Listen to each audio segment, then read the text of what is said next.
कर्नाटकमध्ये एका डॉक्टर जावयाने सासूची हत्या केली. रामचंद्रप्पा असे आरोपीचे नाव आहे. संशयातून याने हे कृत्य केले आणि पुरावे नष्ट करण्यासाठी मृतदेहाचे 19 तुकडे केले. या प्रकरणी पोलिसांनी रामचंद्रप्पा याचे सासरे आणि 2 साथीदारांना अटक केली आहे. याबाबत सविस्तर माहिती अशी की रामचंद्रप्पा यांची पत्नी त्यांच्यापेक्षा 20 वर्षांनी लहान होती.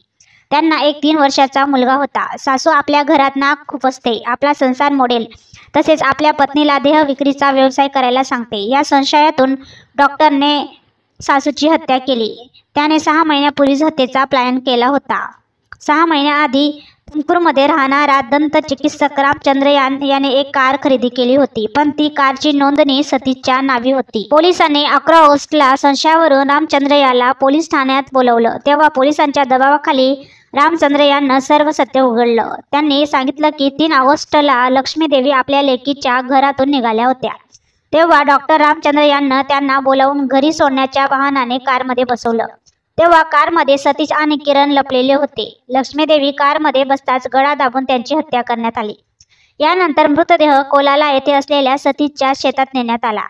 मृतदेह कारमध्ये रात्रभर पडून होता. दुसऱ्या दिवशी धारदार शस्त्राने लक्ष्मीदेवी यांच्या मृतदेहाचे 19 तुकडे करण्यात आले. यानंतर निर्जन ठिकाणी मृतदेहाचे तुकडे फेकण्यात आले. मृतदेहाची ओळख पटवू नये म्हणून तुकडे वेगवेगळ्या ठिकाणी फेकण्यात आले होते.